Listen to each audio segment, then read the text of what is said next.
Fala pessoal, eu sou o Diego Souza, esse é o nosso canal Falando de Flu e no vídeo de hoje a gente vai trazer bastidores reveladores da contratação do Renato Gaúcho. Será que o Renato Gaúcho vai chegar mudando? Como que vai ser o perfil dele para a montagem desse time do Fluminense já para o jogo de domingo? Ele já treina hoje à tarde. Então, sem mais delongas, eu queria pedir sua ajuda. Se você não é inscrito no canal ainda, se inscreve, dá essa moral aqui pra gente. A gente está tentando chegar aos 11.700 inscritos. Também deixa seu like no vídeo de hoje e deixa aqui nos comentários. Você acha que o Renato é o melhor nome para comandar o Fluminense nessa disputa da temporada? Agora, sem mais delongas, bora para o vídeo de hoje e vamos começar falando sobre alguns bastidores que foram revelados, né? Vários jornalistas foram cobrindo esse bastidor do Fluminense, nesse acerto Renato Gaúcho com o Fluminense, trazendo revelações de conversa dele com o Mário, salário, então você vai saber tudo a partir de agora. Primeiro, o jornalista Diogo Dantas do Globo trouxe a seguinte informação, que em uma das conversas entre Mário e Renato Gaúcho, o Renato Gaúcho confidenciou ao Mário que a derrota na final da Libertadores foi sua maior frustração na carreira, né, profissional dele, que ele sentiu muito, sente até hoje, e sempre quis voltar ao Fluminense para tentar de fato, né, dar um título ao Fluminense. Ele já teve, após 2008, ele teve duas passagens, uma em 2009 e uma em 2014, mas foram passagens bem breves. E também ele revelou ao Mário que gostaria de trabalhar com o Mário, que o Mário é muito bem comentado pelos profissionais que trabalharam no Fluminense, treinadores que trabalharam sobre a gestão Mário Bittencourt no futebol do Fluminense. Então ele deixou essas duas informações, né, o Diogo Dantas falou. E uma outra informação também que eu acho que é muito relevante foi uma que a Aline Nastar, da TNT Esportes, trouxe, que o salário do Renato Gaúcho, juntamente com a sua comissão técnica, é de 1,7 milhões. Então, ou seja, o Fluminense fez uma proposta de 1 milhão e 500, ele fez uma contraproposta de 1 milhão e 700 com uma multa rescisória e parece que foi aceito. Essa questão da multa rescisória mais 1 milhão e 700 de salário vai mais ou menos de encontro com uma outra informação que tinha, que ele queria ter mais tempo de contrato, o Fluminense queria dar apenas 8 meses. Então essa outra contraproposta provavelmente para subir o salário e ter uma multa rescisória deve ter ido de encontro, porque como ele vai ter um contrato reduzido, né, para ele poder ganhar um pouco mais, e não, a princípio, né, até onde eu pude apurar as informações que eu vi em todos os veículos de comunicação, ele não tem uma cláusula de renovação automática, igual se falava muito do Mano Menezes, que tinha uma cláusula de renovação automática, parece que o Renato não tem essa cláusula, e no final do ano deve sentar Fluminense e Renato para ver se ele continua. E foi até uma forma, acho que inteligente do Mário fazer o contrato. Não do Mário, né? Acho que de uma forma em geral. Por quê?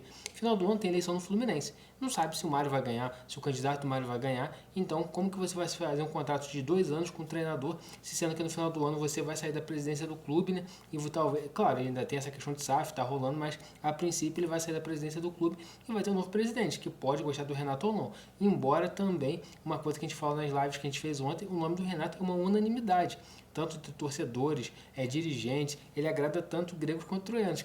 Quando a gente vê, por exemplo, assim, Celso Barros elogiando, o Mário Bittencourt trazendo o Mário, a torcida do Fluminense num clima de euforia muito grande.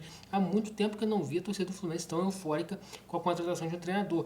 Post no Instagram, várias comemorações que, se eu não me engano, a última vez que eu vi isso foi com o Fernando Diniz em 2022. Se vocês também acham isso, deixa aqui nos comentários. Depois teve Abel Braga, não teve esse clamor todo. Antes, né, teve Abel Braga, não teve esse clamor todo. Teve o Mano Menezes, não teve esse clamor todo. Roger Machado lá atrás também não teve essa mudança toda.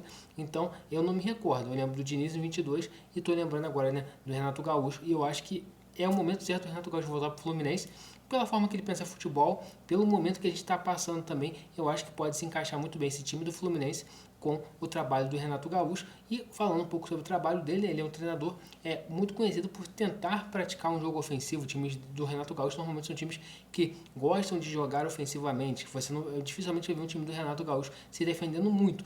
Mas tem um contraponto nisso. As defesas do Renato Gaúcho normalmente são defesas muito vazadas. Basta lembrar, o ano que ele foi vice-campeão brasileiro, o time dele teve as piores defesas do campeonato. Então é um ponto que ele vai ter que tentar buscar um equilíbrio, né, para o Fluminense ter uma defesa organizada e ter um ataque produtivo. Um dos principais problemas que a gente tem é com o ataque.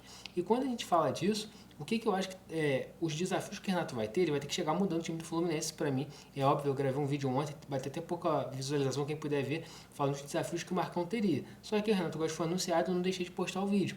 Mas quais são os principais desafios do Renato Gaúcho para comandar o Fluminense? Primeiro, resolver o problema defensivo. Freitas não tem condição de jogar, voltar com o Ignacio ou até mesmo pensar no Thiago Santos. Eu acho que esse é o primeiro desafio que ele vai ter já para o jogo de domingo. Não tem como ele começar o jogo de domingo com a mesma escalação que jogou na terça-feira lá na Colômbia. Eu acho assim, né? Pode ser que ele repita? Pode. Até porque ele vai ter um treino hoje, né? Já vai dar o treino de hoje, sexta-feira, e vai treinar no sábado, então é pouco tempo. Mas ele não vai ter um período longo para poder treinar o time do Fluminense. Vai ser sempre curtinho assim.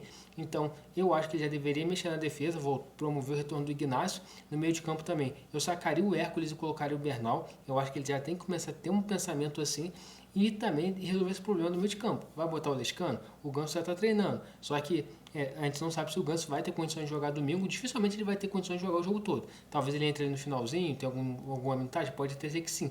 Eu acho que não. Mas o Ganso provavelmente deve ser relacionado para o jogo de domingo e tem que resolver esse problema do camisa 10. Vai jogar com o Lima? Vai trazer o John Mares para jogar por dentro? Eu acho que o Renato Gaúcho talvez ali, eu quero acreditar que ele vai mudar, né? Ele vai trazer talvez o John Mares para jogar por dentro, vai botar o Lescano, mas eu não duvidaria dele manter o Lima até para ele começar a conhecer um pouco o elenco, também já não chegar logo em rota de colisão, mas eu acho que ele deveria mudar, né? Sacar o Lima e colocar o John Mares jogando por dentro, ou até mesmo o Lescano, bota o Kevin Serna para jogar um pouco aberto, ou até mesmo o Keno.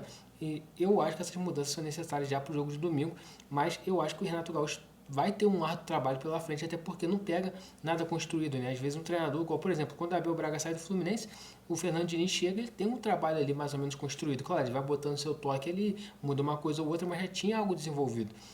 Ao contrário, o Renato ele pega um troço completamente destruído.